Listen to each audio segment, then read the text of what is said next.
You're checking your emails? Dude, what are you doing? I'm trying to do a podcast, bro.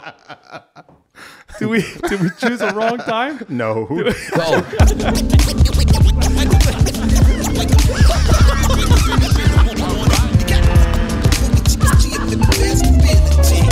Let's go. What is up, everybody? Welcome to the show. Sitting with me today is an incredible drummer with a unique sound and a unique style. You know him from drumming with Jack White, Black Milk, Nas, Talib Kweli. Man, the list goes on and on. There's a lot. You know him because he's got custom drums. He's got custom everything. We're going to talk all about it. Ladies and gentlemen, make a lot of noise for Daru Jones. Yes. Yes. Dear Lord, thank you. Thank you so much for Daru Jones. Man, thank you so much for Elmo. Good to see you, bro. You too. Long time no see. Thanks for coming over. You're in Los Angeles. Yes, sir. Yes, sir. I like you in Los Angeles. I kind of like me here too. You should consider it.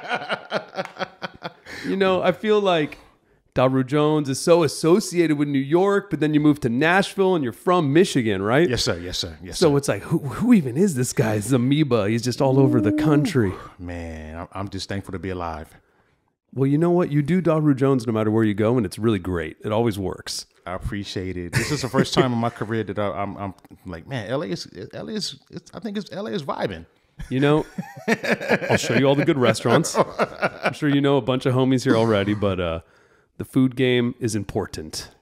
Yeah, I've always known that too. Yeah. Glad to in my current journey, you know, being plant-based some days, vegan other days, and I still, you know, do some other things.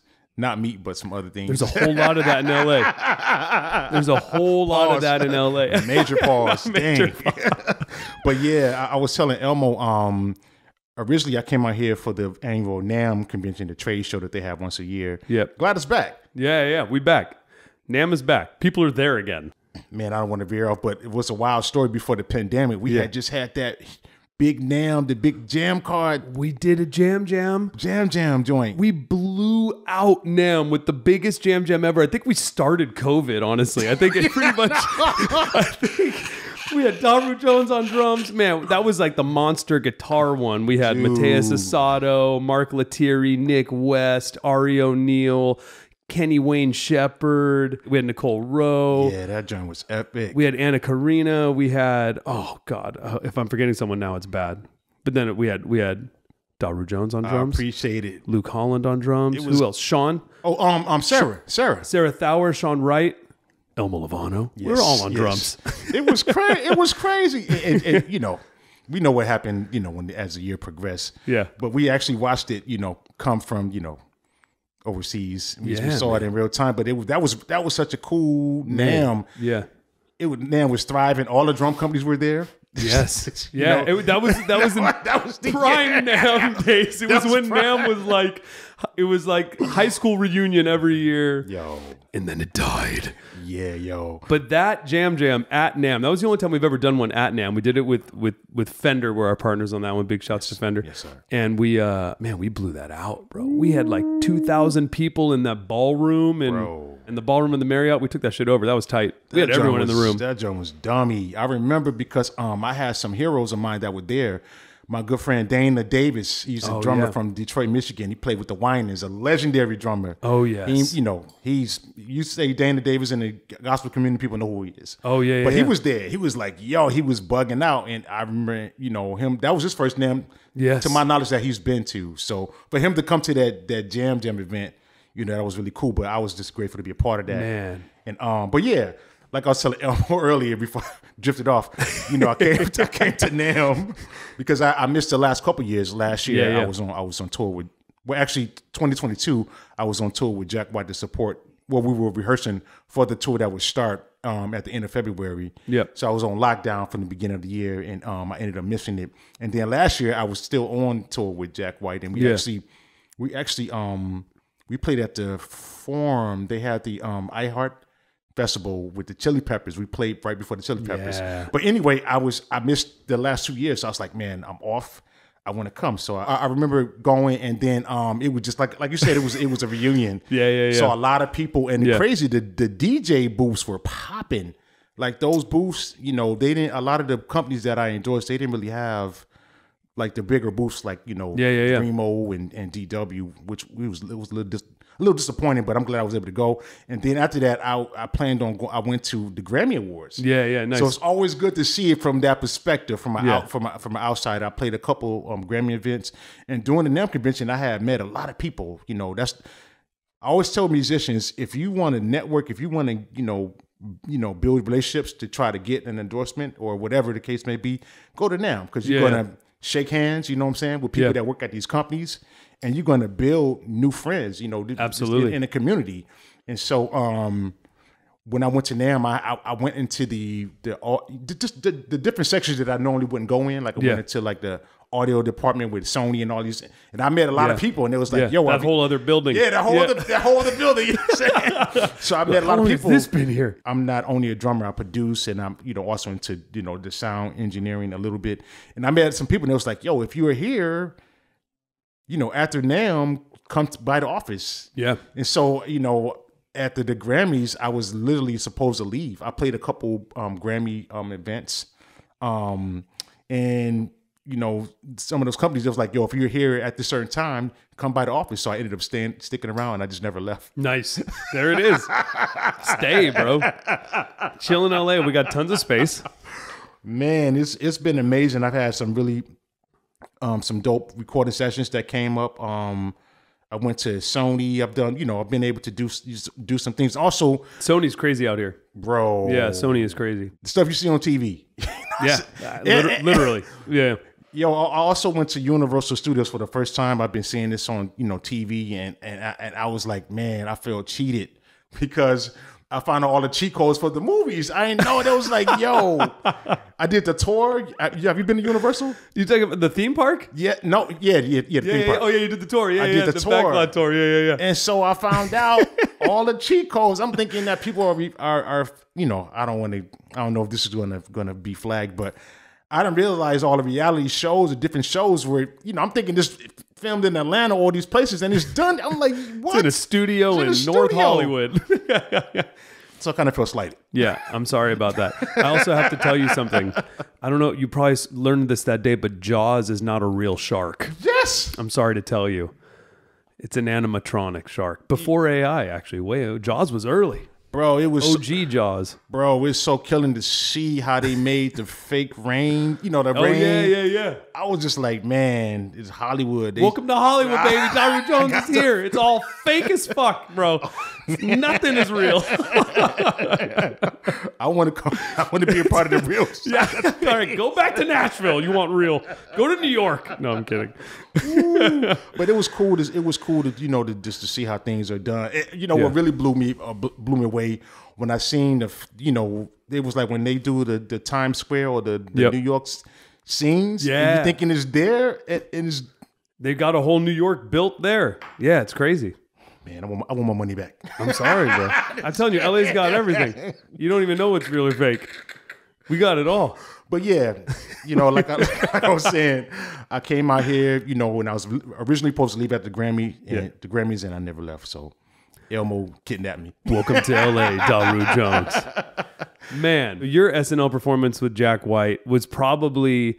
That was like the video that I got texted the most. No way. From anyone in the world, like on Instagram, right? Like the DMs are going crazy. And I'm talking about non-drummers also, right? Like, of course, drummers are like, man, Daru on Jack White again. Because you had stopped at Jack White and then you were back with Jack White when you did that performance. Yes, sir. And that was like the first one back, right? Yeah, because that was still pandemic. Yeah, and it was still pandemic. Yes, sir. It's like Daru's on SNL and he's with Jack White. But non-drummers, bro, the amount of non-drummers that sent it to me, including my mom or my dad, and like that clip went around. I feel like the two most clips I've ever been sent in my life was like you on SNL and then the young baby boy drummer at NAMM. Oh my God. Those two clips are like the most where I'm like, cool, stop sending me this clip, right? Wow. And then the older lady now that plays on the pad. Okay, stop sending me drum clips. Okay, I've seen them. I see them. I have Explore. Okay, I use the same Instagram you use. You don't need to send me these clips. But that performance of you at SNL was so amazing, man. And it was obviously a lot of people seeing you for the first time, and you're such a standout figure. Appreciate it. It's so hard to be unique and original, and you are. Oh, man. You are one of a kind, man. It's like Daru Jones, everyone knows it, whether they know you or that was their first time seeing you on SNL. You stand out immediately as your own individual. Man, I appreciate it. I mean, I'm still learning. I'm still growing. And it's just something that I saw coming up. You know, when I got introduced to the Modern Drummer magazines and they were profiling, you know, Vinny and all of the people, everybody had things that gave them their identity. And I always knew that one day I wanted to, you know, to develop and just always, the example that I always give is Michael Jackson. He wore the you know, the leather jacket, you know, with the zippers, you know what I'm saying, and the glitter gloves. And, you know, at that time when we first seen it as young people, we didn't really, you know, it was just like that was different. Yeah. Same with Prince, you know, rocking the stilettos. So, you know, I believe that, and they're deceased, so I can't speak on their behalf. Yeah. But I know they say image is everything. I just believe that they wanted to have something that could be associated, you know, with their brand or their likeness, whether they were in a room or not. You know, if you've seen, you know, I don't know, but I just wanted to have that, you know, being a musician. And you know, as kids, we do things that kids do. We have, you know, our superheroes, we want to be just like them. So I've done all of those things where I found I emulated my heroes, and then I knew at some point I wanted to, you know, find a voice. And I always say, like, my style, if there is a style, it's just a combination of everybody that inspired me. Yeah. And I think what give me my thing is like the gospel. I feel like something that you get in church that for me that you don't get out of any other genre. Yeah. Like we're taught to learn how to play from the heart and soul and let the spirit take over. Yeah. And then, you know, the swagginess, it's a combination of a lot of things. It's definitely, I want to pay tribute to those that came before me, you know, Gene Krupa, Buddy Rich, you know, all of the Tony Williams, all of those people that I you know, saw something that they did, and I tried it at one point, and then I tried to make my own thing out of it. Yeah. And then up into the hip hop, you know, division like Questlove, Amir, and of course the rock and roll, Bonham, all of those things. Yeah. You know what I'm saying? So, you know, I just came up I remember seeing how the drummers especially wanted to have their own, you know, something, you know, and coming and working in the hip hop world and the hip hop business. That's that was one of the rules. Like if you sounded like somebody else or you look like somebody else, you got called out. Yeah. Like back in the days, rappers didn't want to sound. They didn't want nobody else sounding like them. Yeah. They didn't want nobody else looking like them. Everybody wanted to kind of, you know, be, you know, have their identity. So that stuck with me. So I knew that at some point, and when I started, you know, being like another hip hop drummer. Outside of Amir, Questlove, you know, the upper echelon, because, you know, there's levels to this, as you know. Of course. And I was like, man, I remember when I started getting those opportunities to play with some of the bigger hip hop artists, I downsized my drum kit. You know, I went from not needing the full 5-piece that I was using when I was playing like the gospel into the jazz and other you know, other things that I would eventually, you know, started learning about and playing. I noticed that Questlove only had he had a 3-piece. He just had a snare, floor tom, and a kick drum. Yeah. I was like, okay, I am playing this music, and I don't need to do, you know, at the hip hop that I was playing, because, you know, hip hop is evolved too. Of course. You know, a lot of people are adding a lot of more notes in a production. With trap and everything. Yeah, of course. It's a whole different thing. So the hip hop the guys that I was playing for when I was emulating the producers, it was the Clyde Summerfield, Jabo, you know what I'm saying? The essence of, you know, just the loops, and you didn't hear a lot of fills. It was just snare, kick drum, and maybe a couple of fills. Yeah, yeah. So I was like, I just started using less drums, and I remember seeing Amir's drum kit, Questlove, in a magazine. I was like, where's the rest of his drum kit? I was like, yo, that's crazy. Yeah. And then eventually, when I realized I didn't, you know, need all those other pieces, and then I had a small car. Yeah. And I remember at that time, I was doing multiple gigs in one day, and I had a small car. I was like, man, I need to just have something minimal so I can just break down quickly. And so I broke down to just just the snare drum floor tom.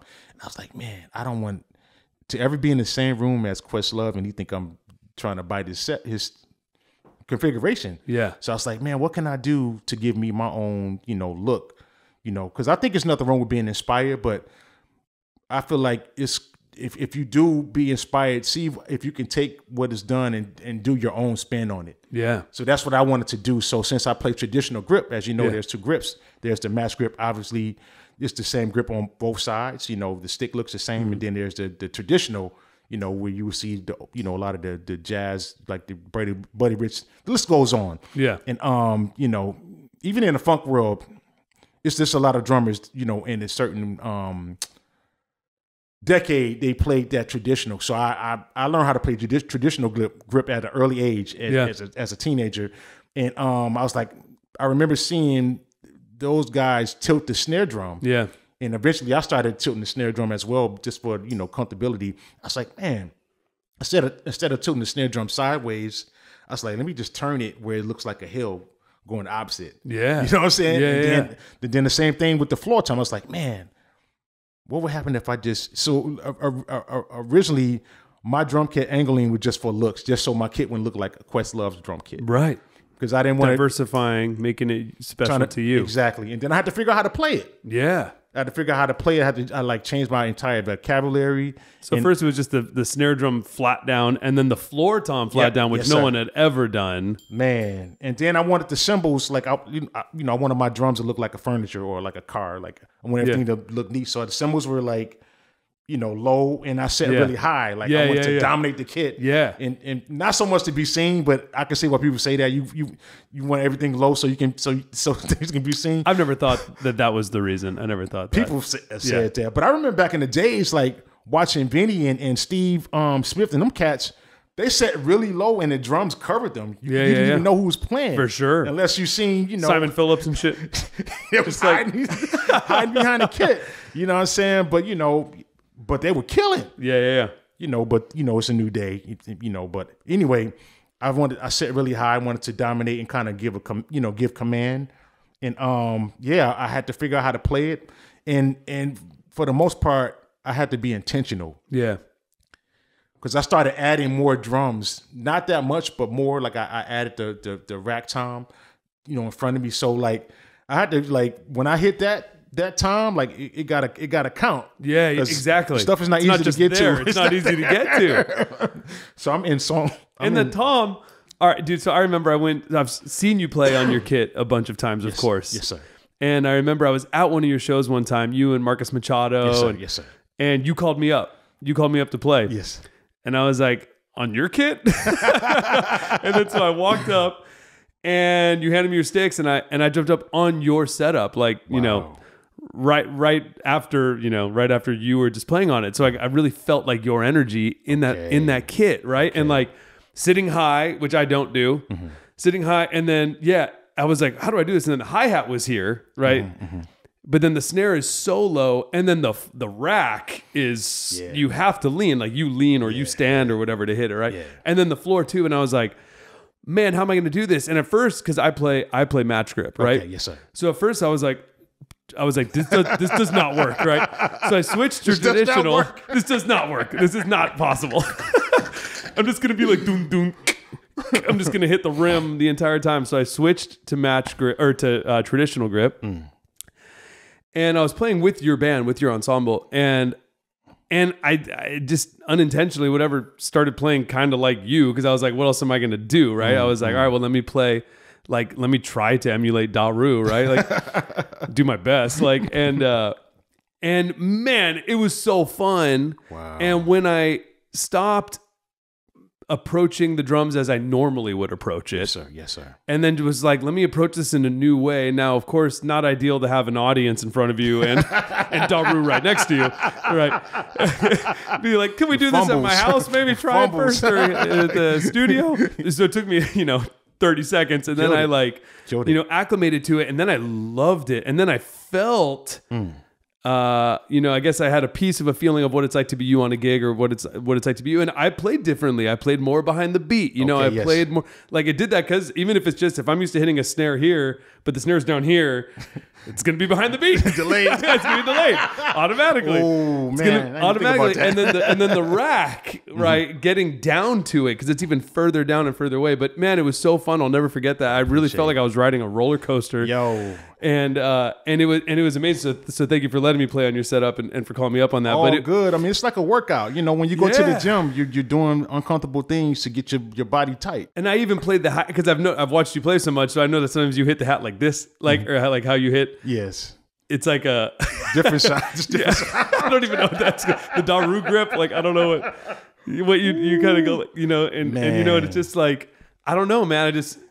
It was fun, and I didn't sound like me, and it sounded better. But no, you killed it. You killed it. I mean, it was cool to feel though. It was cool to experience. No, I appreciate it. No, it's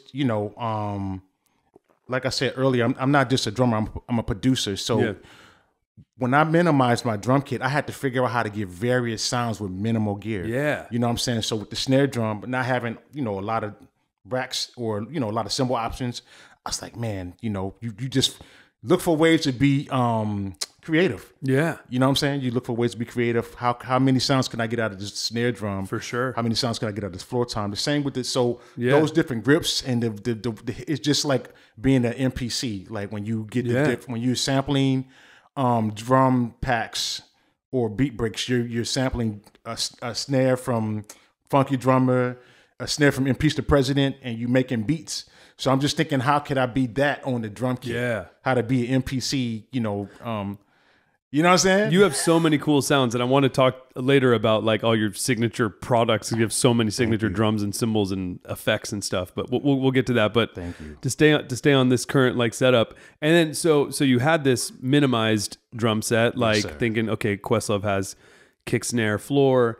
How do I do that in my own way? And then bending them both facing down, just off visual, and then learning how to play, and then adding cymbals, like starting over again. And now, so it's like you have that signature thing, but you have like with Jack White, you got a bigger kit now. Yeah. No, I've definitely expanded, even outside of Jack White. But even before that, like I was like when I did the first kit with PDP Pacific via DW drums.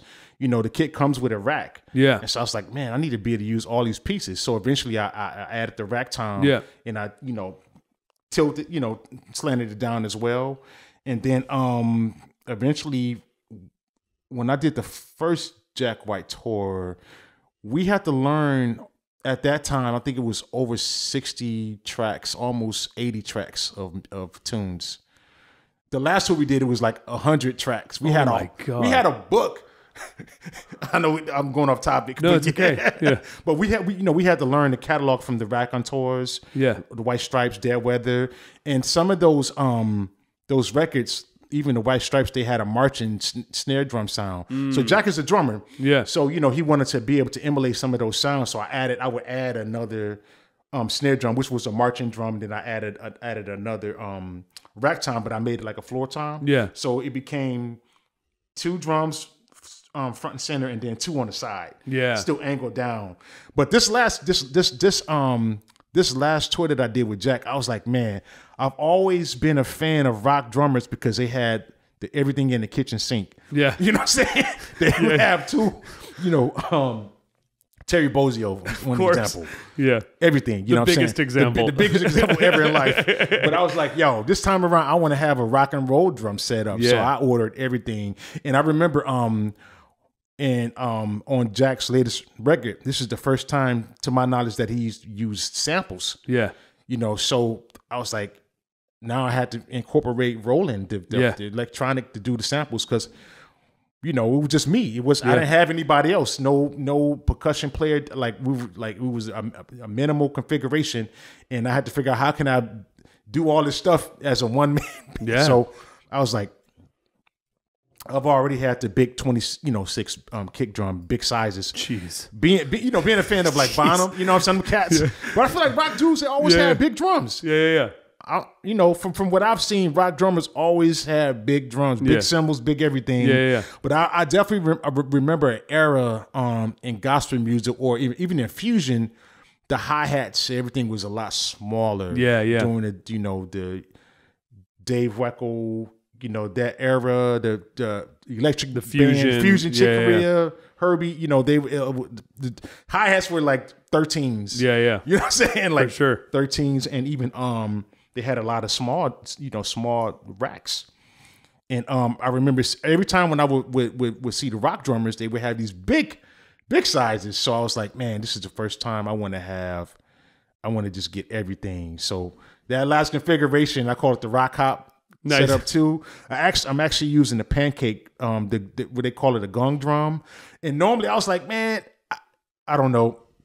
I'm the type of person, like, if I see somebody do something, I want to do the opposite. Yeah. So I was like, when people use that gong drum, it's always placed on out off to the side. I was like, man, I don't want to do that. And so I was like, let me just figure out a place where I could put it at. We put the shit right in the middle. Yeah, right in the middle. You take up a lot of real estate. I just like put it in the middle, and I really want my drums to look like like a picture, like when you when you go into like a museum, I want it to look like a museum piece, It does. But yeah, when I first saw you post that, kid, it did that to me. It stopped me in my tracks, and I just stared at that setup. I was like, man, that looks like so much fun to play. Thank you. And it brought back the Rototoms. You know what I'm saying? I remember getting exposed to the Rototoms at church, and I was like, why do we have Rototoms at a church? Yeah. But it was just, when it came out, everybody had it. And then eventually, I was glad I was able to bring it out. And then with the electronics, so it was like, because we had to learn 100 songs or maybe more, because Jack had released more material. It's no set list. Yeah. Oh, it changes every day, or just literally during the show he just calls it out? He calls it out, or we got to be listening to what he's playing. Really? There's no set list. Oh, he'll just start a riff. You just start a riff. No way. And sometimes we're making up stuff on stage. So every night is different. There's never a set list? Never set list. Oh my God. Now, the only difference between this last tour we did versus the other tours, because I did the Lazaretto and the Blunderbuss tour. Yeah. Like Jack, he just keeps taking it up to the next level. So our stage plot, we had a moving stage. So the first couple songs, the stage will move. Yeah. So that's the first time that we, for the most part, every show we played those 2 tracks from the album. Yeah. But everything else outside of that, those 2 tracks were off. We didn't know what was going to happen. It was like we had to be ready to play a Dead Weather track, or Raconteurs, or Stripes, or a new song, or a cover. So you'll walk out on stage with Jack White and not know at all what the show's going to be. No. And then Jack will just start a riff. Or just say something in the mic. Or he wouldn't even say. He would just come whisper into either Dominic's ear, or like Dominic's a bass player. He's a bass player. Yeah. He would come. Or we would be listening to riffs, and we'd be like, okay, we know where this is about to go. Oh my God. Dude, that's amazing. That's so fun. That's like tip of your toes. You got to pay attention. That's how you never get bored on tour. Yeah, never. And it was like it made it interesting, And, wow. And it, like you said, kept us on our toes. And it was like that show that you got. That was that. It's a unique show. Unique show, man. Unique show. So Jack White is just like tuned into the audience, feeling the energy. He's a magician. That dude's a magician. Yo, let's go back to the Blunderbuss tour when he did the tour with the 2 bands. Yeah, with the all male band and the all female band, right? Yes, so sick. Yo, that was different from me because we got a text message or email in the morning on who was playing the show. Wow. So it was eventually it became intense sometimes, because like sometimes we would travel to a city and we're not playing the same venue for 2, it's not a double night show. And so like for Red Rocks, only one band can play that. Right. So if it's like one of those type of festivals that you've always wanted to play, and then you get the email that you're not playing tonight, you're bummed. You're bummed. So that happened. That happened on that first tour. That wow. Actually the females got the opportunity to play Red Rocks. Because whoever got the call for the whole show. You did the whole gig. The whole gig. So Jack would just in the morning be like, I'm feeling the guys tonight, or I'm feeling the girls tonight. Dude. Unbelievable. And then sometimes he would just, the bell band would do like a lot of days. Yeah. We do like three days. Like 3 days in a row. Yeah. And then he's like, but not Red Rocks. You're like, come on. I want Red Rocks, man. Come on, Jack. You're like, give the girls Boise. Give them Boise. Let me do Red Rocks. But everybody was killing. Shout out to Carla Czar. She's an amazing drummer. She's amazing. She was a female drummer. In the Peacocks, they gave the band names Peacocks and the Buzzards. But yeah, it was different. We were all the bands. We were all on the same bus. So it was that tour was different. But I'm glad that I had that experience. I remember you guys did Jules Holland, right? With both bands. Ooh. Wasn't it like? Right? Yes. I remember seeing that and being like, this is the craziest shit I ever seen. Because it was you on drums. And I remember, I don't think we were friends then. I was just a fan at that point. I was just like, Daru's the man. And I remember seeing you playing on Jules with the band and then going to the women band. And then back. And I was like, this is the coolest thing ever. Listen, we're humans. You know what I'm saying? Everybody want to be the best. Yeah. You know what I'm saying? So, guys, you have an all guy band, all women band. Yeah. So, everybody want to be like we come with the A game. Yeah. So it became a little it became a little bit competitive. I won't say not in a bad way, but I don't know. But it's just one of those things. It's like, dude, that's a dynamic. It's like, boss, we did a good job last night. Can we get the next night? Yeah, so it was like one of those. Wow. Dude, no one else has had that experience before. That is for sure. You guys are for sure the only band to ever do that. Yo. No one brings out two separate bands on one tour, whether or not it's all men in one and all women on the other. No one has two bands. Yo. And then having two bands, but it's like split like that, the energy that would come from that. Of course there's going to be competition. There's going to be jealousy. Bro. Wow. And so, and even another fact, I don't know if Jack ever talked about this, but when we were rehearsing, we rehearsed for a month. He would not even allow us to see the female band. We rehearsed in two separate places. He didn't want you to hear the influence or to even see what it was. No. And so the female, the Peacocks, they rehearsed at Third Man. Yeah. And then the Buzzard, we rehearsed at Jack's home studio. And Jack would like leave. He would rehearse with us for a couple hours. He would leave us and go drive the Third Man, rehearse with the Peacocks. Then he would drive back. He was just like every day. That's crazy. What made him do that? He different. He just had the idea. When you got the call to do that tour, did you know that it was going to be that? No. So I remember when I recorded the music with Jack White in Nashville, it was through a RZA cancellation. I originally got flown out to Nashville to record with Jack and RZA from Wu-Tang Clan. Yeah. And RZA canceled at the last second. So, Jack felt bad and he was like, I don't want to send you back to New York. Hold on 1 second to take a step back. So before we go into Jack White and RZA not showing up and then you just doing a solo session with Jack White. How the fuck? How'd you even end up in that room? How did Jack White, how'd you get with Jack White to even get into that room with was supposed to be him and RZA? Yeah, so I met Jack White through Black Milk. Yep. So I was Black Milk's touring and recording drummer at the time, and Jack White had started doing these two song singles with people that that he was a fan of, and Jack White got a hold of Black Milk's music, and I think it's like one of the tracks that Black Milk have on this project is album of the year. That's the name of the project. It's a song called Deadly Medley, and it's had a rock guitar sample. It features Royce 5'9". Shout out to the D fam.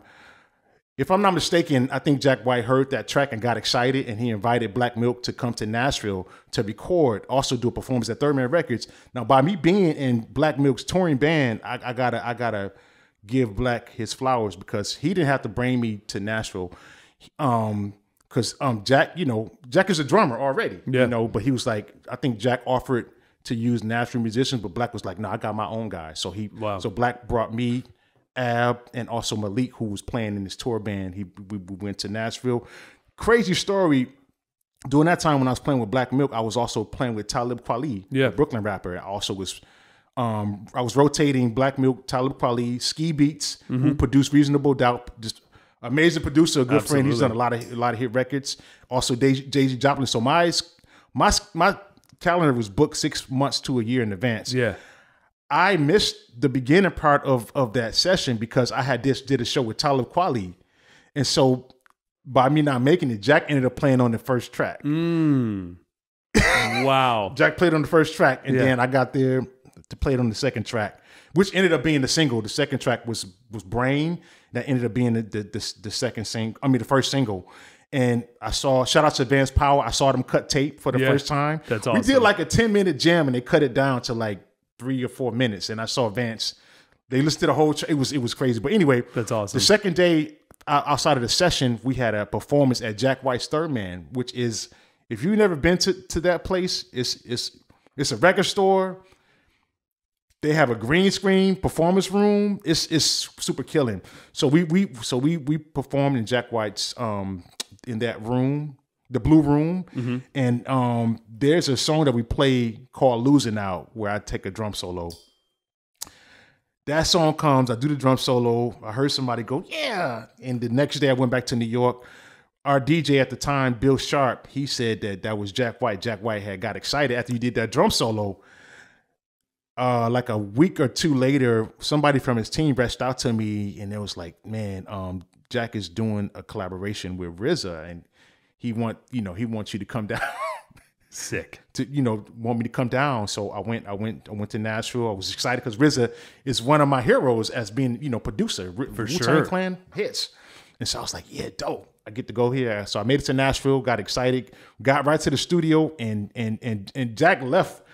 I guess he got the phone call. He was like, right before we was about to start, he left out to get the phone call. And when he came back in the room, he, had his not head down, but he was just like, not in good spirits. Just like, man, I'm sorry to tell you about RZA canceled.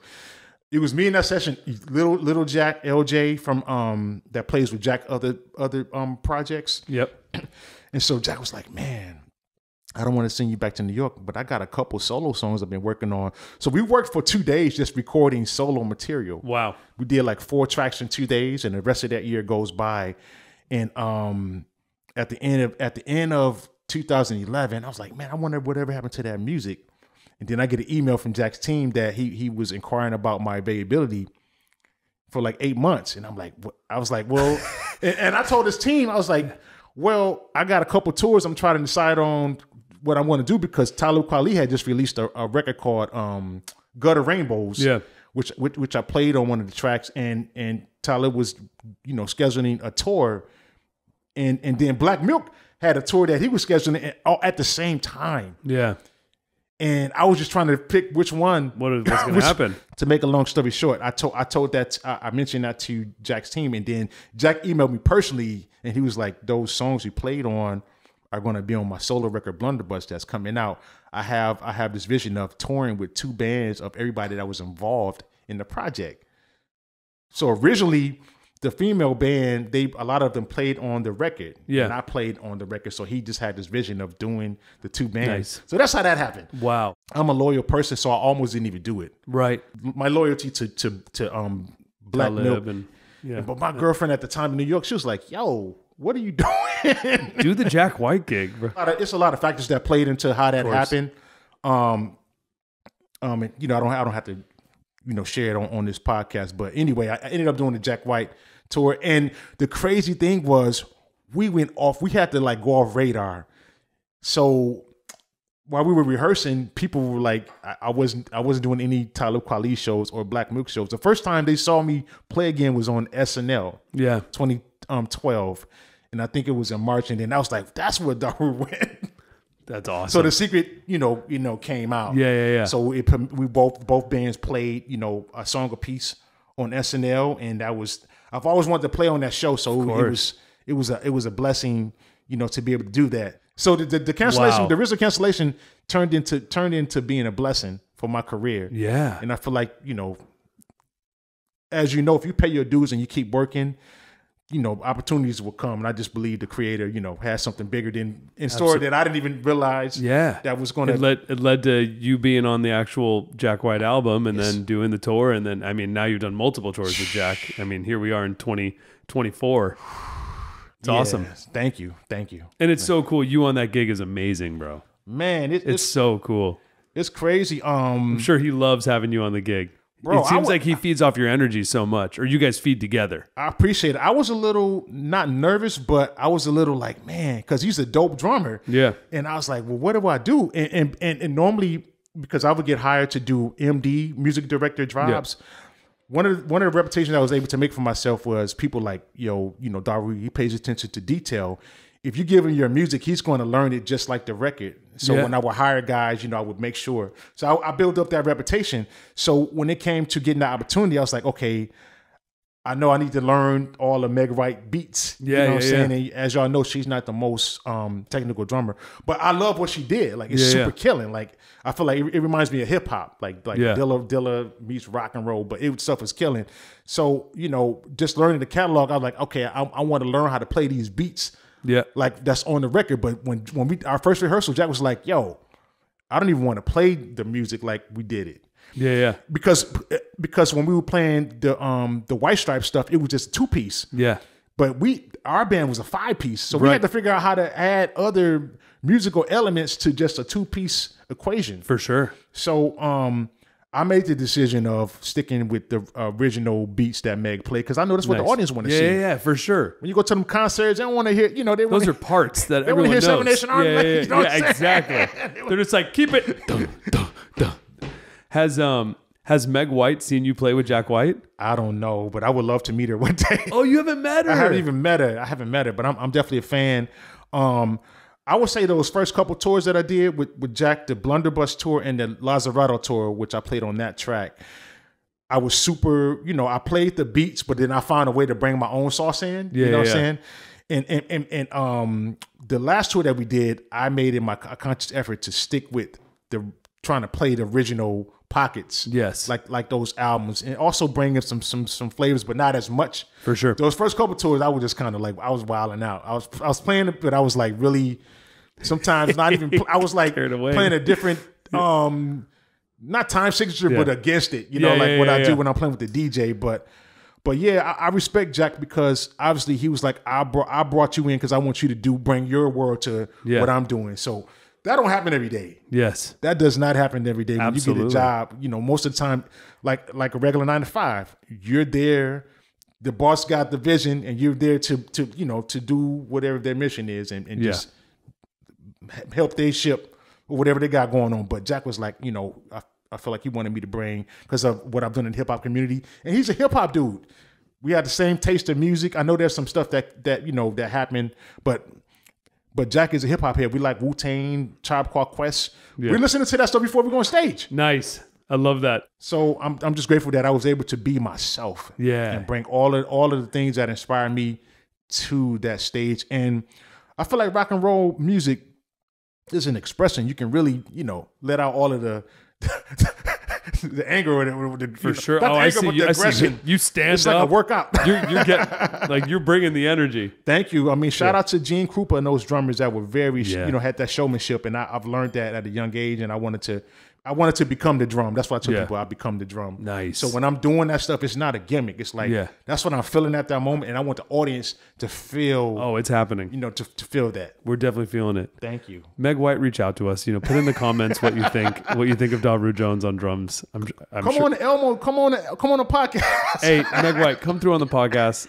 Let's talk all about it. I love it. I'm a fan. Let's go. Okay, so we keep hearing ding. Okay, so if you're wondering, if you're listening to the audio version of this podcast, Daru is wearing 2 cymbals. Okay, occasionally he's pulling a marching band on here, and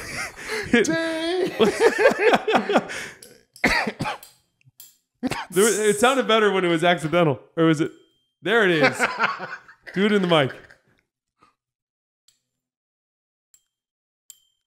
That sound like the when you got your iPhone or the notifications. Yeah, for sure. I'm just every time that happens, I'm like, is Daru checking his emails? Daru keeps checking his emails during the interview. I want to give a shout out to all the drummers that Jack White played with. Patrick, Patrick, man, beats, man. Patrick and Carla, and it's just great to to be. And Jack is a drummer. Killing drummer, so I'm just grateful to be whenever he decides to record or do any shows that I get asked. I'm on the list because he don't have to. The list is already full. Yeah. That's great, dude. I'm sure he likes to sit on your kid at soundcheck probably and feel that shit, that upside down. Yo, I actually caught him a couple times on their last tour. I recorded him and he played the kid and he was killing. Nice. He's killing, man. He's a fan. Like I remember the first time when we rehearsed, we went out for a band dinner with just a male band. And I remember it was me, Dominic Davis, and Ruby. Actually, Ruby came with us. And I remember we were eating, and Jack asked me a question. He was like, who were some of the drummers you were checking out as a kid? And I think this is what gave me an impression. I was like, well, my mom bought me Terry Bozzio solo drums. And he could not believe that I knew who Terry Bozzio was. And he was just like, I think Dominic Davis said when they dropped me off, Jack was like, yeah, this is going to be. That's awesome. That's awesome. Yeah, so shout out to Terry Bozzio and Vinny, all the Zappa drummers. Like, I got in a lot of trouble trying to play that stuff in church. Oh my God, dude.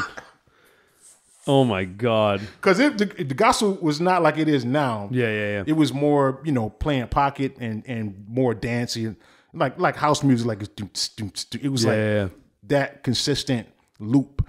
But now, gospel is a lot more produced and a lot more notes and for sure. It's like jazz gospel. We're lucky enough to both be friends with Vinny Colaiuta. Shout out to our brother Vince. Love you, Vinny. Love you, Vinny. And it's a funny story. I remember meeting Elmo at NAMM with our friend Tao. And I remember Tao, she was like, yo, you gotta meet Elmo. He's about to start this this thing. This is right before you started it. And now, it was. And look what happened. Yeah. It all happened. It's crazy, man. She hooked me up with you before, and she was like, yo, I got to get you hooked up with Elmo. And it's crazy just to see that shout out. Big respect to what you've done, bro. Thanks, man. For us musicians, like being a catalyst, because as at least for drummers, sometimes we get the low end of the stick. Yeah. So I know that you're gonna have our back. Whatever you're working on, you're gonna drummers at the top, baby. Drummers always at the top. It's always like, yo, can you do this show and we give you a chicken dinner? Yeah. Yo. Yeah, man. And shouts to Tall Wilkenfeld, my sis, and thanks for introducing us. Yes. So I remember I have a photo of you, me, and her from that day. Crazy. Yeah, I remember that.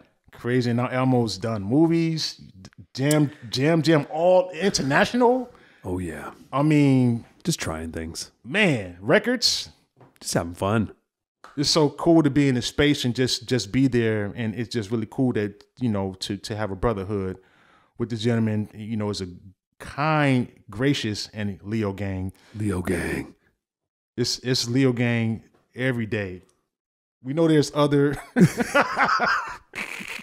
There are other signs. It's funny. You went like this for Leo gang. So I have a photo. I have a photo of Quincy Jones and I. I was with Quincy, and Quincy always comments on me being a Leo. Right? He's always like, that's why you're the leader, man, because you're a Leo. Leos are the leaders, and Quincy always says that to me. I don't know if you ever met Quincy, but one of his first questions is always like, "What's your sign?" Wow. Quincy's super into Zodiac. Okay. He's super into Zodiac. So. Anyways, I have this one photo of him and I where we went. A photographer went to take a photo of us, and Quincy was like, "Let's give him the L," right? Like that's a horrible Quincy impression. It does not sound like him at all. But he was like, "Let's give him the L, man." So Quincy and I are both like this. We're like, it looks like we're both just giving the loser sign. Son. Like we're both looking at the camera, just like. I remember when we took the photo, I was like, maybe we shouldn't do the L. Oh man. Maybe we do a W for winners. Wu-Tang or something. Wu-Tang for the kids. Yeah. Big shouts Quincy Jones. Yeah, salute. I met him one time overseas during the jazz festival they had. I was doing a set with Logic, DJ Logic. Shout out to Logic, and he was there. Miss Hill was there. Amazing. And it was like, man, that's the guy right there. We might be related. We related the Jones, But come on, yeah. maybe down. Yeah, but yeah, shout out to you Quincy. could be one of his kids. Thanks. Dang. Quincy's got a lot of kids, man. But yeah, big shout out to Quincy. And when I saw that he was a catalyst for joining you, I was like, that's the stamp. Man. Stamps. That was a game changer. Stamps, bro. Yeah, Quincy's the man. How did you feel about that? Like, dude, about Quincy Jones investing in Jamcard? My God, bro. What was crazy was I remember the first thing that happened that tripped me out. Before Quincy invested in Jamcard, he followed us on Instagram. All of a sudden, Christian, do you remember that? We were working, and all of a sudden I got the notification on my phone. I don't know, I just opened up Instagram and it was like, Quincy Jones followed Jamcard. Wow. And I was like, what? What? And I remember I ran through the house. We have a video. I think someone took a video of me, like maybe you did. Wow. But I'm like laying on the floor. I'm like, Quincy Jones just followed us. Wow. On Instagram. And so that was even crazy. Just him just knowing me like, man, he's hip to our shit. Like this was like, and this was 2017. Like this was like the year Jamcard came out, and then 2018, we raised our first like $1 million round. And Quincy invested, and joined our advisory board. Wow. And I remember, to me, man, I mean, that was a trip. The whole thing was a trip, the whole process, like meeting Quincy, getting his support. Quincy has an amazing team. Big shouts to Adam Fell and Tomas and like the whole Quincy Jones production team. Who manage Jacob Collier and everything. They like run the operations, yes, sir. And so big shouts to those guys. And we're close friends now. We've been friends for years and everything. But yeah, Quincy's support was it was so mind blowing. And then I remember the craziest thing, I think what hit me the hardest was when Quincy invested. So, he wired me money, right? So that's cool. Dang. I'll take Quincy's money. But the thing that was cooler Sin space was when he signed the contract, the investment agreement. All of a sudden I looked at it and I was like, I have Quincy Jones's autograph. Yo, that's crazy. Major head crackings. But this is an autograph that's tied to dollars and his belief and support in me as an entrepreneur, which was just like a game changer. Because what's cool about that is, I think on this entrepreneurial journey, so much of it is you believing in yourself. Yes, sir. Yes, sir. Yes, sir. Right? Yes, sir. Like, yes, sir. Yes, sir. And, especially in the early days, whenever you're starting something new, whether you're starting as a drummer or you're touring for the first time, or you're used to hip hop and now you're in rock, or you're starting a company, you're starting. For me, I had like a career in drums and now I'm starting a tech company. I was fish out of water, man. I had no friends in tech. So I was like super uncomfortable at first. Like, what do I do here? Right. So the biggest thing that Quincy did to me was him believing in me and investing in Jamcard just made me believe in myself. That's amazing. That's even more. Yes, sir. Yes, sir. And then that goes so far. Like believing in yourself is the most important thing. And it's stepping out on faith. Stepping out on faith, absolutely, which I had to do to start Jamcard because I was, making my living as a drummer. I was making a good living. I was killing. I was killing. I had, thank you. I had luckily plenty of work, Yes, sir. I was like, man, I'm good. Like I could just keep doing this, but I really wanted to start Jamcard and I had to step out on a limb and risk it all to start this thing I had no idea how to do. And that was a whole rough journey and now it's great, but it was crazy. I can only imagine, but you stuck it through, and it's a part of your story, you know what I'm saying? And when you do the recaps, you know what I'm saying? Like the 5-year or 10-year recaps, you'll be like, man, you'll be glad that you at least tried. Yeah. You know what I'm saying? That's a part of, my journey has been always, it feels like the creator will allow me to go through the back door. Like I've never been the straight shot. Oh yeah. But I'm grateful that there is no straight shot. There is no straight shot. That's why it's the same as like looking at the stock market, right? It's just like if you span it out over 10 years, you just see this. Right. Yeah, but if you're looking at it all close, you're in it, you're week by week, day by day, it's fucking up and down and up and down and up and down. It just seems like back in the days, if you had skills, if you were dope, that you would, it would be easy, but that's not even the thing. You can have all the skills ever and be dope and you still, it's just like a lot of dues. We came up at a time we had to pay. Do you have to meet the person to get to the next person to get to the next person? He was like moving up. You got to pay your dues. We're still paying dues. Still paying dues. Yes, sir. Still paying Yes, sir. dues right Yes, sir. now, Yes, and sir. we still have a ton of future in front of us, Yes, man, sir. of amazing Yes, sir. things that haven't opened yet. Yes, sir. You know, it's like it's exciting to think about. Like, Yes. who knows where we're going to be in 10 years? Yes, that's true. You know, like, Yeah. man. But yeah, it was just that factor. But just staying faithful, and that's been helpful to my career. Staying faithful, Perseverance, and just when you have a mission, just continuing it, regardless of what's happening around you. Yeah.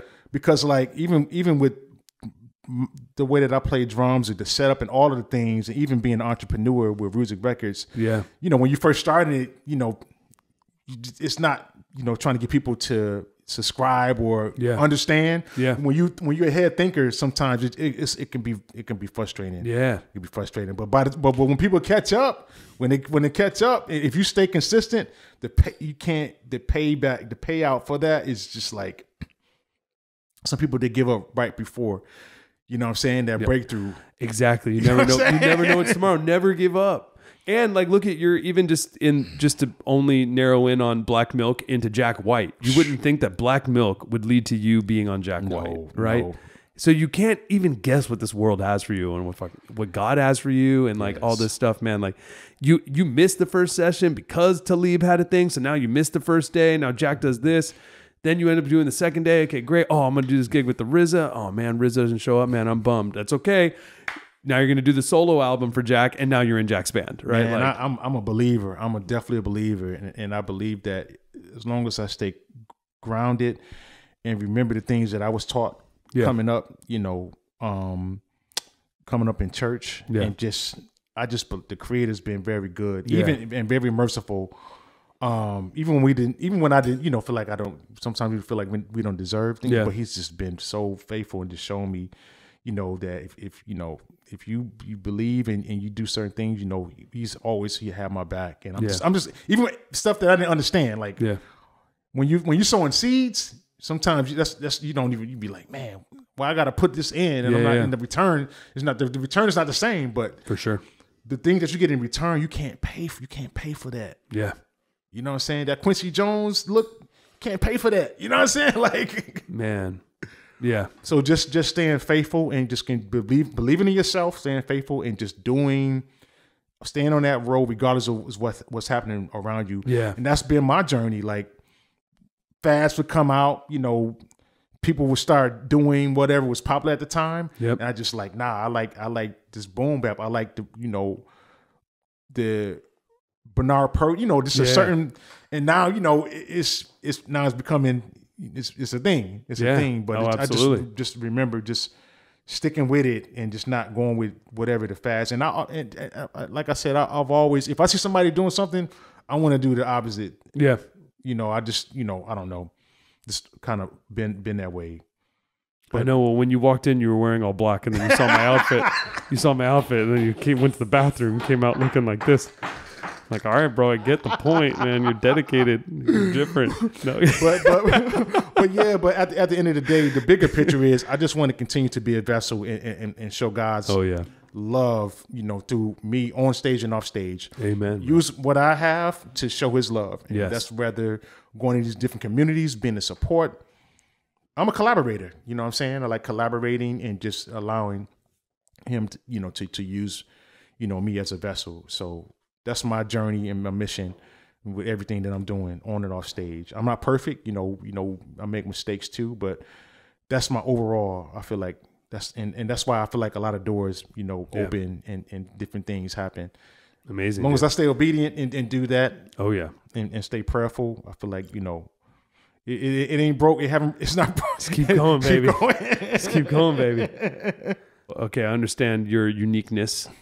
But like, man, you got really great style. Like, I can't do that. I've tried. It doesn't look good on me. But where does your style come from? And also, I'll see you on tour.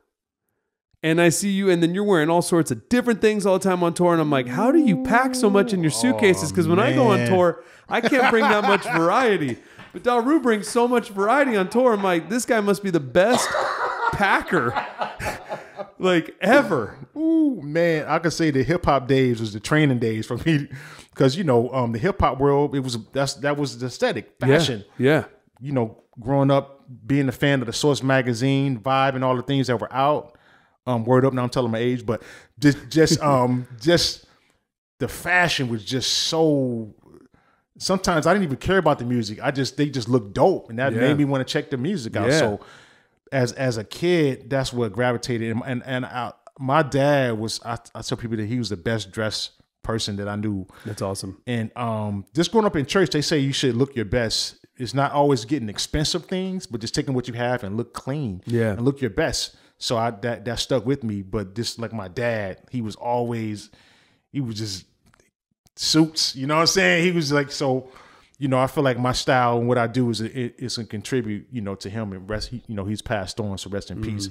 But yeah, just the hip hop world is definitely influential on my style, my dress style. Like cross colors, taking chances on wearing jeans backwards, all of those things. I saw that, you know what I'm saying? And images, everything. So that's definitely a part of my aesthetic. And like I said, my style is a combination of things that I saw, and I just try to put my own spin on it. But I give shout out and praise to the people that done it before me, like EPMD, LL wearing the Kangos. You know what I'm saying? That's what got me excited about. You were on the Kangos for a long time. For a minute. Shout out to Kango. I've been an ambassador since 2012. Nice. Over 10 years. Just the whole fashion, like seeing that, coming up in church. Easter Sunday was a thing. Yeah. That was a thing. You want to go come, say your Easter speech with your best outfit on. Yeah. But no judgments, because I've seen people, you can go anywhere. It's that. I know. I should take these off. You can hear the swag. You can hear it. But and this necklace is awesome. Bro. Thank you. Where do you get that necklace? Man, it's a Ghana piece. Wow. But yeah, so beautiful. Thank you. So in the hip hop world, it was all about the gear and also the accessories. They would wear the knuckle. It was a whole presentation. Yeah. So that stuck with me. I wanted to bring that into to drumming. Yeah. To any styles of drumming. Whether it was gospel, soul. I started playing with John B. I was in this East Coast band, but just. I wanted to be a John Rubini drummer, so I wanted to bring that fashion into everything that I was doing. And more so, working in the hip-hop world for over a decade, I learned when I would do those tours, you want to look fresh every night. You know what I'm saying? And I remember when I was in Ski Beats band, the Senseis, shout out to Ski, also Dame Dash. Yeah. He had a gallery in New York called DD 172. Big shout out to Dame Dash. He's a good friend of mine, a brother. I still stay in touch with him. I remember Dame had a relationship with Adidas, and the guy his name was John Wexler. This is before Pharrell. This is before Ye's, before all of the bigger people that would come on board as an ambassador. Not before Run DMC, obviously, but like the late. Like 2009, 2008, Dame Dash had a relationship with John Wexler, and he invited John to come to New York. And by me playing with Ski Beats, I was in a house band called the Senseis. It was me and Brady Watt. Shout out to Brady Watt. That's my brother doing his thing. That's my guy. We played in the band together. And shout out to John Cave, who was a guitarist. He passed away. All the artists that would come. So with that, during that time, we were the next Rockefeller. It was Rockefeller. Rockefeller was Jay-Z, Kanye, Benny Siegel. That they moved on, and we were like the next generation. And he had a label called Black Rock or Blue Rock, and it's spelled BLU Rock. And so I played in a house band. So anybody that came to the studio, Smoke Dizza, Currency, Styley, we were the house band, for that group. So Dane would have these events in the basement. It was under 100. That means only 100 people can fit in this basement. Sick. So he would do these performances, and John Wexler came down from Adidas, and Adidas would sponsor the events. They would give us shoes and gear. So I met John, and I built a relationship with him. Relationships are everything in life. Yeah. On all levels.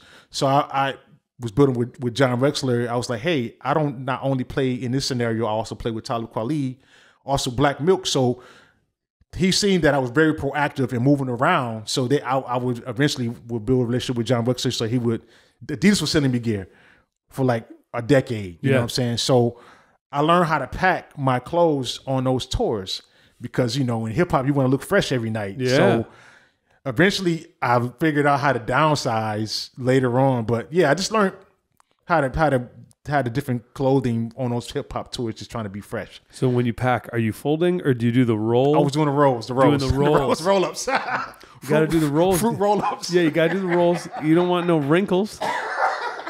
You know, but yeah, I just wonder how to maximize my suitcase. I need to. You should do a whole packing course. Yo, I figured out how to get the wraps. I mean, the roll ups on the clothes, and then the sneakers. Oh, so yeah, the sneakers take up so much space. The sneakers take up all the space. Yeah. So I was the guy that had more bags than everybody on. I figured. Yeah. A couple bags. Yeah. I figured. But yeah, I mean, I wanted to have that. I wanted that to be a part of my aesthetic.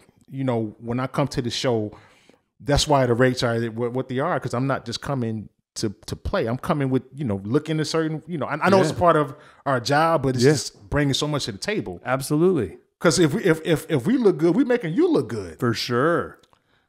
Comes with it. So anyway, that's what helped my packing in the Steves. And I had to figure out how to downsize, because like it would take so long trying to figure out how to pack and what to take on the tour. I can imagine. Because you got hats. Yeah, I know. First you got the gear. You don't want to crush the hats. Then you got the shoes are taking up all the space. Exactly. You got jackets. Oh man.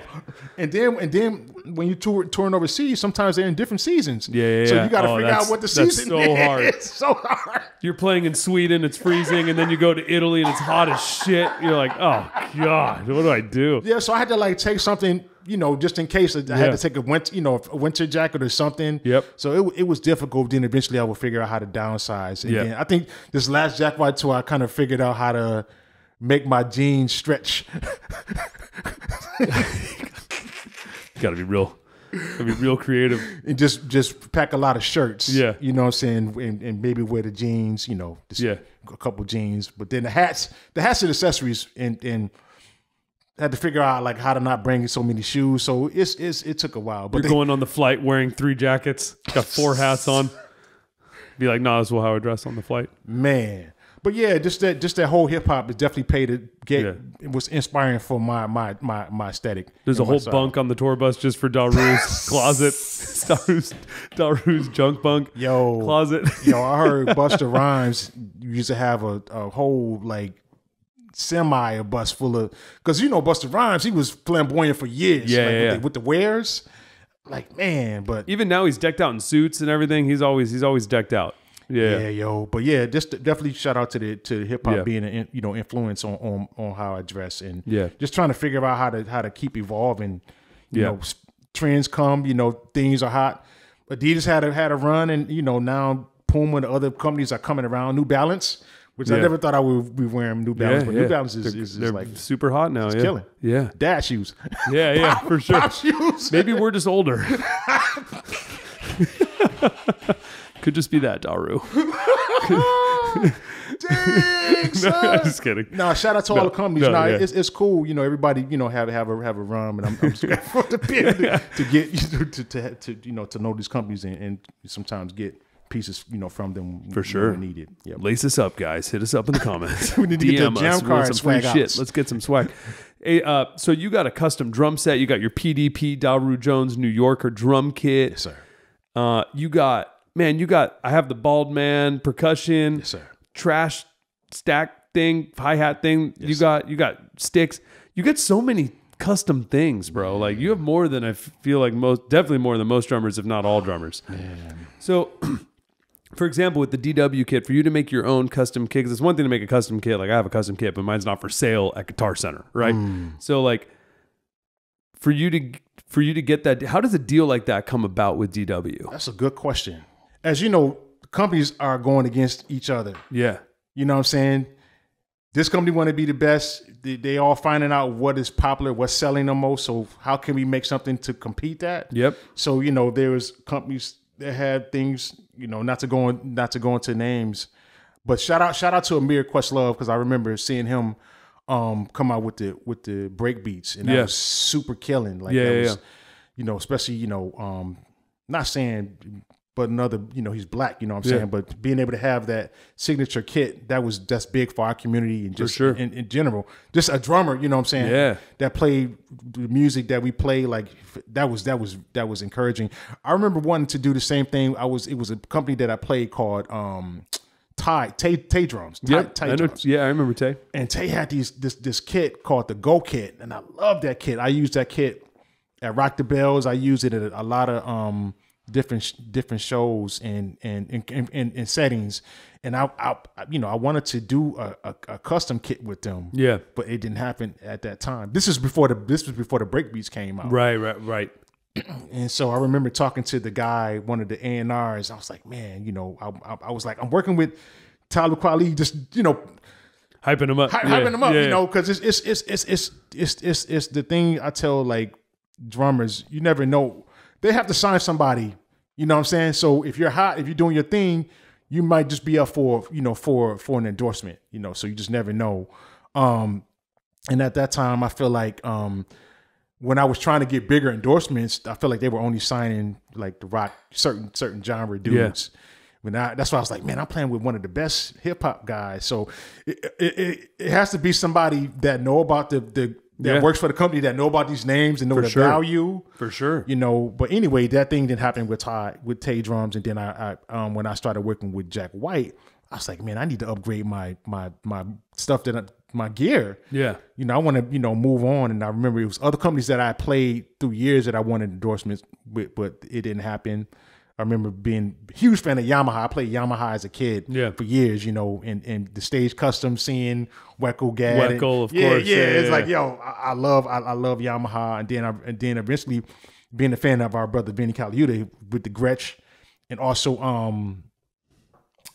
Tony Williams. Yeah. Was, fan of him as well, coming up as a teenager. I remember Gretsch actually made the drums on the first tour, the top of the tour, of the Blunderbuss tour with Jack White. Oh, really? And I tried to get an endorsement with them then, and they wouldn't do it. No. What? Who wouldn't endorse you? That's so crazy. I mean, there's a lot of people out there doing their thing, but crazy thing. I remember I had another friend that worked for Mono creators. Mm-hmm. They were called Mono at first. Yep. They make the bags. Yep. I got a Mono bag. Yeah. My good friend Daniel Kushner, he was like, man, I know this cat at DW, Scott Donnell. Let me put you. And Scott's I was like, I told Daniel, I was like, I'm about to go on Jack White. You can't tell nobody. Like, this is under wraps. So I'm trying to upgrade all my equipment. So who do you think I should to get with? I've always been a fan of DW drums because I remember back in the days getting the VHS tapes, of the product tapes, showing all of the different stuff that they were putting out with the colors. I think I'm really telling my age. But yeah, it was like they were one of the only companies that I knew that was doing that. Yeah. Putting out like product tapes. Yeah. So, Daniel shot an email to Scott Donnell, and Scott was like, yeah, of course. Yeah. So they DW signed me, and then in the middle of the first part of the Jack White tour, Scott was like, I'm going to build you a drum kit. He didn't even show me pictures. I just sent him the color scheme. I said, we're wearing blue on stage. So I didn't even see the kit. We took a big chance because basically after the kit was built, he was like, I'm going to just mail it to you. So in the middle of the tour, we get this kit from DW mailed while we were in New York. And the kit was so killing. Yeah.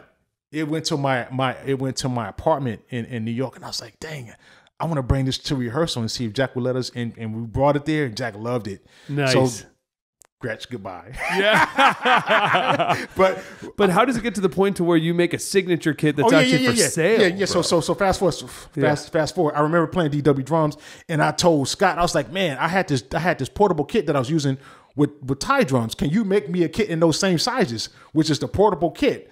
And he made me a kit. That's what I know about DW. They make custom sizes. So Scott made me this portable kit with them same sizes that from the other company. I was like, man, I want to do a kit with y'all one day. Yeah. When the time comes, and then at the time, and I know this is probably infringing.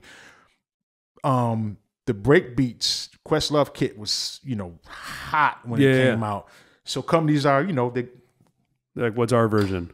Yeah, that's great. So, that's normal business. Yeah. So it just worked out. The timing just worked out. And I was able to, be in on the decisions of the colors and just the sizes. And I'm grateful for the opportunity because it's something that I wanted to do. I always wanted to do. I just so cool. Thank God for that opportunity. And then the latest kit that I made with them is the Nashville Blue. All the drums are snares, and they call them snoms. So you can really? I didn't know that. So snoms. So snare drum tom. Wow. And I was like, man, they wanted the original concept they were gonna do, because DW they have a snom, but it's not with the wire. Yeah. Like with the official the snare wire. Wire and the throw. Yeah. They were like, we wanted to just put forgot what they call those. But I was like, no, I want the actual real, where you can turn it on and off. So I was able to convince him to do that. So this because you need that in order to make it a tom or not, right? If you want to. Yeah, but LP they make drums where they have a like, you know what I'm saying? I know what you're saying. You know what I'm saying? Yeah. I didn't want that. I didn't want that. I was like, I want the real, so big. Those don't get enough tension. Man, they're not enough tension. You fucking crank that thing all the way, and it's still not enough. Yeah. Man, shout out to Rob Dean. That's my PDP rep. So yeah, I'm thankful. This is my second kit with them. Yeah, it's out now. The Daru Jones New Yorker 2, and all of the drums. The one of the main functions is a snom function where you can turn the snares on and off and make it a floor tom and snare drum. It's available now, and the size is it's a portable vibe. You can carry it. One man show. Get the bags and I need one of those. I need one for the living room. Get one room. for Jam Card. Get one for the Jam Card house, bro. Got you. Everyone comes through here. I got you. Everybody comes through. I got you. But yeah, so I'm thankful for that collaboration. Another collaboration I was able to do was with Peisty Cymbal. Yep. The name is DJ's 45 PSTX. Now Peisty, they have this. They have a line called the PSTX, which is like. It reminds me of the Nintendo sound, the lo-fi, yeah. The 8-bit sound, yep. With it's like it look like Swiss cheese, yeah. You know what I'm saying? So they were doing that already, and I remember having the opportunity to go to the factory, which was a dream of mine. Have you ever been to a cymbal factory? No, bro, I haven't. I gotta go. I don't know what brand you play. I've been with Sabian for years, bro. Just go, yeah. Just to see them make cymbals from the ground up in the process, my head was cracked. So I remember. Making a friendship with Eric Peisty. Big respect to Kelly, yeah. The whole team. You know what I'm saying? This is such a crazy story because Andrew Shreve signed me to Peisty. Me and Benny was the last people he signed. Andrew got a gig with Gretsch. He went to Gretsch at the Peisty. So I could have got endorsement. Yep, absolutely. It's crazy how things work like that. No, I'm good. And then DW buys Gretsch. Yeah. Oh yeah, I know. DW buys Gretsch, and now Roland buys DW. So now I'm able to get a Roland. Now you got a Roland kit too. Now you got everything. It's crazy how the universe works, yo. It's like if you're not gonna get it now, you're gonna. But I'm just grateful. So anyway, Peisty Cymbals. I remember going to the factory and I was like, man, I was talking to Eric. I was like, man, it'd be great to have a cymbal set where you can put in your backpack. Yeah. You can travel. Because as you know, cymbals are the heaviest thing in life. For sure. Outside of hardware. Besides hardware. I was like, man, could we make a cymbal set that was just all size 12? You know what I'm saying? And like a DJ. Yeah. And hi-hat, crash, and a ride cymbal. And he was like, I'm talking over with the team, so we was able to do that collaboration. So it's the PSTX DJs 45s, like vinyls. That's so like cool, 45s. dude. And one of the symbols look like a vinyl record. It's all black, and my logo, the music record symbol, is actually my face within a vinyl. That's so cool. So they was able to use the logo. So I'm thankful that I was able to do that. It's a 12-inch ride cymbal. 12-inch, yes. I need some of these too. I need the whole Daru. I need a Daru set up in my living room, bro. I appreciate you, but yeah. So you can switch the combinations, the Swiss cheese 8-bit vibes. There is its own thing, but you can also take the ride and get make it sound like 14s. Like I do that. Yeah. But the reason why I wanted to have that portable cymbal set is sometimes you go to jam sessions, people's cymbals are cracked up. Yeah. You know what I'm saying? And just so if you ever in a tight situation, you can be like, I got my own cymbals. That's cool, dude. Because when you go to gigs and play, you got to either bring your own snare. You know what I'm saying? And you're doing cool shit. Man, I'm just grateful. 12-inch ride. Bro. Come on. That is tight. All 12-inch full cymbal set. Just the thought of that, man. It's really creative. I appreciate it. Very, very cool. I'm grateful. So shout out to Peisty. It's coming on 5 years, I think. It's cool for them to trust you. Yeah. And not to be like, that's a horrible idea. And instead be like, let's try it. That sounds cool. It sounds unique. Yeah, it was crazy that the cymbals came out at the same time as the first drum kit. Yeah. So the drum kit was all for, portable vibes. Travel like shit. It's all travel shit. Busking, subway, this portable vibe. So and the cymbals came out, so it just worked out. Yeah. Time-wise. The drumsticks, it's a head drumsticks, they make the aluminum. Oh, yeah. Which is supposed to last longer than a wood stick. Definitely do. So shout out to Bob and the whole team. So if you breaking a head drumstick, you're doing something wrong. I actually broke one. Did you? Yes. Yeah, but it probably took you a long time, right? Yeah, but because they're it's put together. It's pieces. Wow. The tips you can they like screwed on. Oh wow. So the thing is, when you break those sticks, you're gonna need new heads because it's gonna demolish the drums and the heads. Yeah. Yo, but yeah. So the color scheme matches the signature drum kit. So they call it a DJ NY Leo stick. Nice. Leo gang. Leo gang. Leo gang. So it's for Leo, not for loser. It's for Leo. Yep. So that's available. And having a sound, or just one of the things that I learned from the drummers that I admire, it wasn't only the setups, it was the sounds that they had. Because sometimes listening to those records when Eric Morenthal, John Patitucci, they were all hiring the same guys. They would have Vinny on some songs, Peter Erskine. Yeah. And a lot of those guys, I think they were Yamaha players, but I was able to figure out which drummer was playing by the tuning, the tone. I know it's like, that's a Vinny. That sound like, because of the touch and the tuning. So I think that's a part of like, developing the sound, even being fans of like Zigaboo from the Meters. When you hear those meter songs, it's the sound. Yeah. The snare drum. Absolutely. It's not always about like the setup. The setup is one part, but it's also the sound. So I that's a part of, I was like, man, I need to try to find, things. And so I'm hoping with these signature products, the drummer, they can find their own sound too. Yeah. Switch the combinations around. You know what I'm saying? That's the whole, that's what I'm advocating for. People to go inside and see what is your specialty. Yeah. How could I take these things and develop, a voice? Yeah, man. Yeah. I mean, you're doing it. You're giving them the tools to do it. Thank you. It's amazing, dude. I want to have the Daru voices. You got I got the bald man. What is that called? So it's a bald man, the junk hats. The junk hats. Those are so sick, dude. Whenever I show them to people are like, what is that? Bro. I love that it has the... Yeah, I don't know if you know their story. I think they were one part of the story is they wanted to have a acoustic drum that could be used where you didn't have to get the electronic drum to get that clap sound. You know what I'm saying? So I think that was one of the purpose of them making that. So it sounded like the Parliament Funkadelic claps. Yep. Like, with the chains and shout out to Baldman percussion cast, Danny and Mike, for doing their thing, and the collaboration that made sense because I'm all about sounds. Like, yeah, it's so cool. Working on MPC, when you're making beats, you add, all of different percussion. So I want to bring that to the drum. Oh, dude, I'll play beats all the time when I'm jamming with people or whatever. I'll do kick snare hat because I have these like 16 hats that Sabian gave me that are prototypes with holes in them, so they sound crazy. Wow. And then I got your bald man, the trash. Oh, the trash joint, junk joint. Yeah. And then I have Trevor Lawrence Jr.'s clap stack. Ooh, that joint. So I'll just go back between those sounds. It's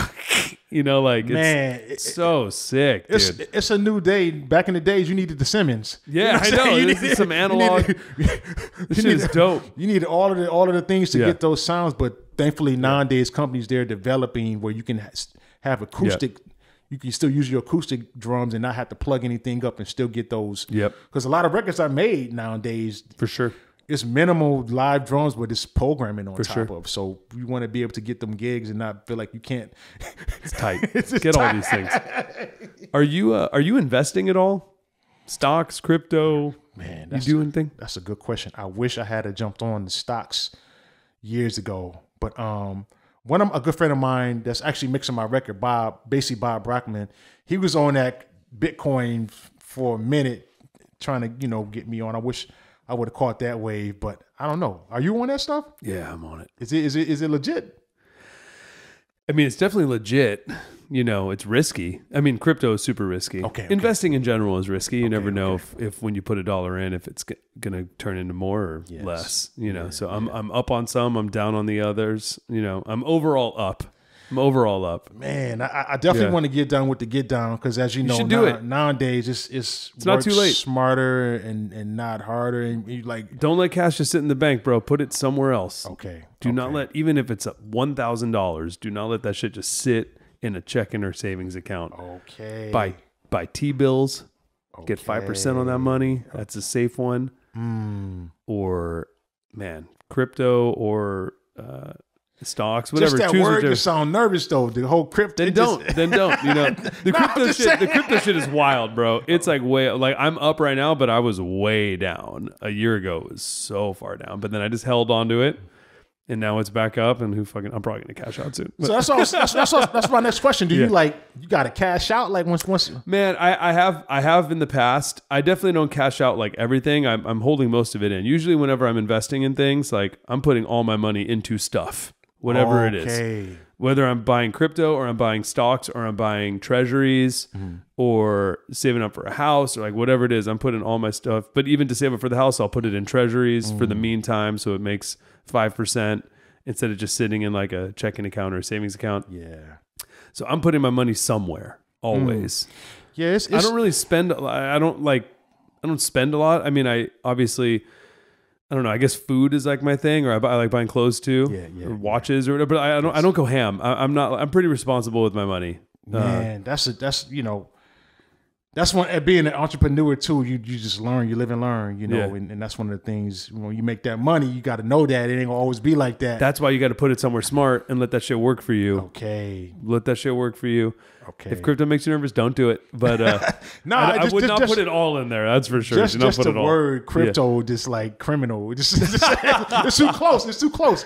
But I like yourself. I have like basically Bob. I trust him. He said he's been able to be, a good look, and I'm definitely open to it nowadays for sure because it ain't too much stuff left. Everything it's the value is just it's not the same value with what we do. Absolutely, it's just a lot more disposable. Yeah. So I'm just trying to really preserve the little that I have left. I know you are too. Yeah.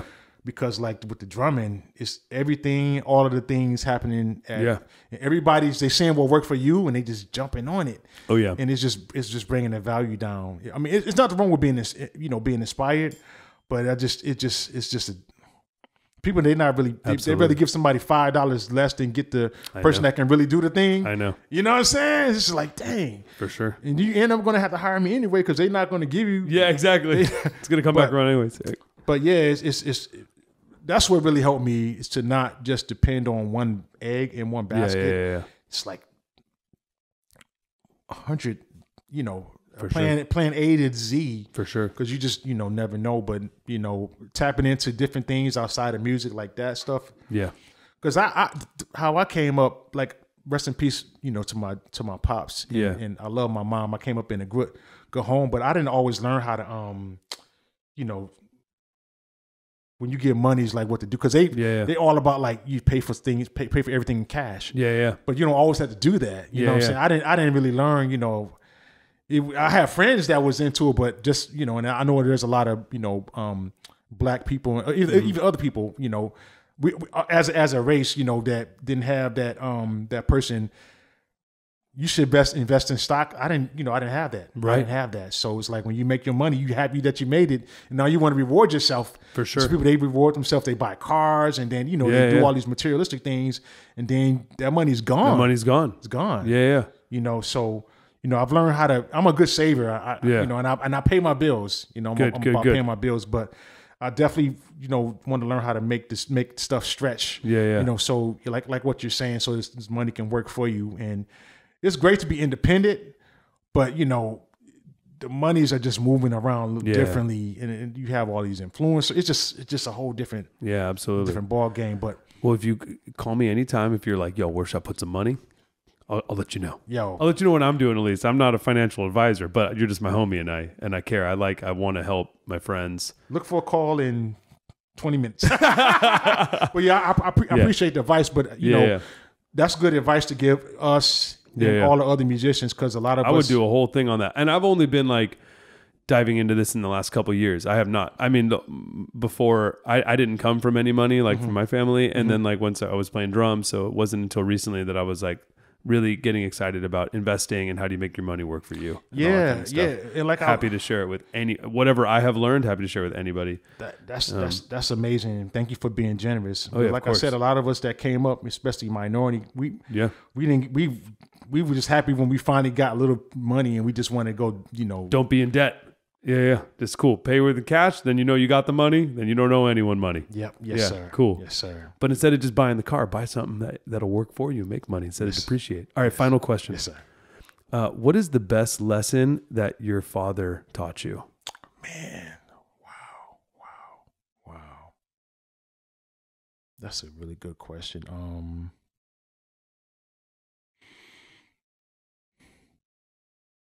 He just wanted to be his best.